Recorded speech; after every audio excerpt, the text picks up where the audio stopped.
Hello game fans! Now, games inside games has been around ever since the dawn of gaming.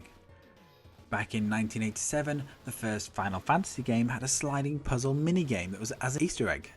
In 1991, the now iconic game series Street Fighter had bonus levels where characters could smash up a car or smash up a number of barrels.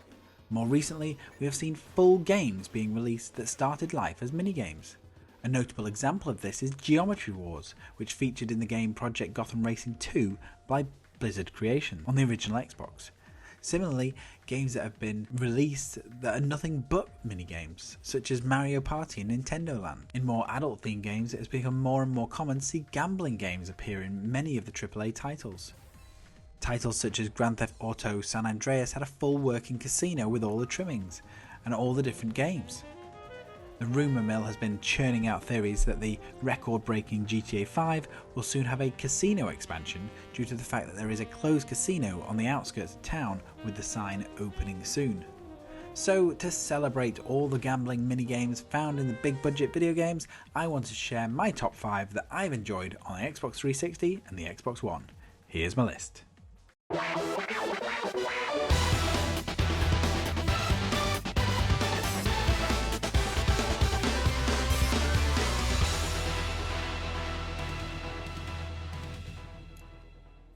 The Witcher 3 Wild Hunt. Gwent.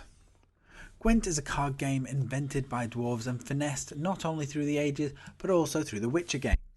The objective of Gwent is fairly simple: ensure that the total strength of your cards is better than your opponent's. Whilst you do not directly bet, you can buy different cards for money, so money does change hands. Gwent has been described as a simpler Hearthstone, and there is a huge fan following. Watchdogs, drinking games and poker. Watchdogs was a victim of its own hype, and whilst it was a solid game, a lot of high expectations and launch issues left a sour taste in a lot of gamers' mouths. However, the game was great fun despite the dull protagonist. Also, it had two great minigames that really stood out for me. Firstly, the drinking game was a pay-to-play game where you needed to move your drunken cursor to a specific spot and tap the correct key in order to stay in the game, and the second was an online poker game that was dotted around the map. The gameplay was solid, and you could even cheat by hacking a camera, if you so wished. Fallout New Vegas. Roulette, blackjack and slots. Fallout New Vegas was a game centered around a post-apocalyptic Las Vegas, with all manner of casinos trying to steal the money from you and other survivors that roam the remains of the city. There was a choice of roulette, blackjack and slots, and each player could swap their caps, the standard in-game currency, could swap the NCR dollars or Legion coins for a specific casino's chips. However, if your luck stat was high enough, no matter what you did, you'd pretty much win every single hand. Red Dead Redemption Liar's Dice. In its simplest form, Liar's Dice was a guessing game with gambling. Each player has one cup and starts with 5 standard dice. The players slam down their cup of dice all at the same time and have to guess how many of certain numbers there are present on the table. Players can then bet, raise, call or declare. The game is strangely addictive and you can lose a lot of money. However, if you clear the table and beat all the other players, you can unlock one of these scraps for the Bandito outfit. Dead Rising 2 Strip Poker.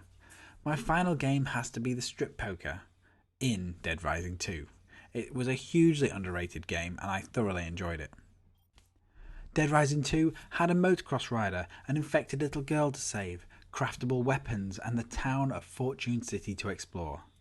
The game has plenty of minigames that mostly revolve around killing zombies on a reality TV show, but the Ante Up minigame sees Chuck Green invited to a game of strip poker in a safe house. Playing against both men and women, you can strip a showgirl, a cowgirl and a pyromaniac. The game seems a little bit unnecessary, but it was a nice distraction. So there you have it, a quick list of my 5 mini gambling games in games. If you found it interesting, then give it a thumbs up, and if you're not already, please subscribe to my channel and I will be back with more videos very soon. Finish him! Hello game fans! Good news for boxing game fans, as EA Sports is working on a new Fight Night game. If the reports and rumours are to be believed, then this is going to be called Fight Night Champion 2. Now, when EA Sports UFC was in development, EA Sports had admitted that they had put their Fight Night franchise on hold to work on other games.